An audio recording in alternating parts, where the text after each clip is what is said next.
তোমাদের জন্য পাকোড়া চলে এসেছে। বুনু বুনু বর্মা আমাদের জন্য ফেভারিট পাকোড়া এনেছে। আচ্ছা আমরা খাই খাই। কি করো? আপনারা সবাই বাসায় একবার হলেও ট্রাই করে দেখবেন, খেতে অবশ্যই ভালো লাগবে। আসসালামু আলাইকুম, সবাই কেমন আছেন? তো মাস্তুন মাহানু তার বড় মার কাছে আবদার করেছে তারা সন্ধ্যার সময় নাস্তা হিসেবে ফুলকপির পাকোড়া খাবে। তো এখানে আমি ফুলকপিগুলোকে ভালোভাবে কেটে নিয়েছি, কেটে ছোট ছোট টুকরা করে নিয়েছি। এখন আমি সেই ফুলকপিগুলোকে ফাঁপ দিয়ে নেব। তো ফুলকপিটা কিন্তু বেশি ফাঁপ দেওয়া যাবে না, মানে বেশি সেদ্ধ করা যাবে না, একটু আধা সেদ্ধ হলে এটাকে ছেঁকে নিতে হবে। তো এরপর আমি বাকি মশলা দিয়ে এই পাকোড়াটা তৈরি করব। তো এই তো আমার ফুলকপিগুলো ফাঁপ দেওয়া শেষ। আমি একটা ঝুড়িতে এই ফুলকপিগুলোকে ছেঁকে নিয়েছি। তো যখন আমার পানিটা ঝরে যাবে তখন আমি একটা পাত্রে এই ফুলকপিগুলোকে ঢেলে দিলাম। তো ফুলকপির টুকরাগুলো আপনারা ভালোভাবে দেখতেই পাচ্ছেন যে কীরকমভাবে আমি টুকরাগুলো করেছি।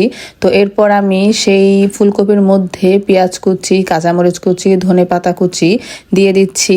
এরপর আমি এর মধ্যে সব গুঁড়া মশলাগুলো দিয়ে দিব। তো এখানে আমি ধনিয়ার গুঁড়ো, জিরার গুঁড়ো, হলুদের গুঁড়ো এবং সাথে মরিচের গুঁড়ো দিয়ে দিচ্ছি।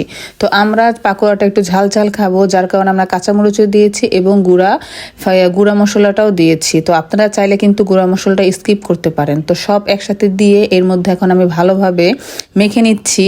তো এরপর আমি এর মধ্যে আটা অথবা ময়দা, আপনার বাড়িতে যেটাই থাকে দিতে পারেন, সমস্যা নেই। তো আমার বাড়িতে আটা ছিল, তো আমি সেই আটাটা এর সাথে দিয়ে ভালোভাবে মিক্স করে নিচ্ছি। তো ফুলকপির পাকোড়াটা কিন্তু ভালোভাবে মেখে নিতে হবে। তো এমনভাবে মাখতে হবে যাতে ফুলকপিগুলো একটু আস্তে আস্তে থাকে, একেবারে ভেঙে নেওয়া যাবে না।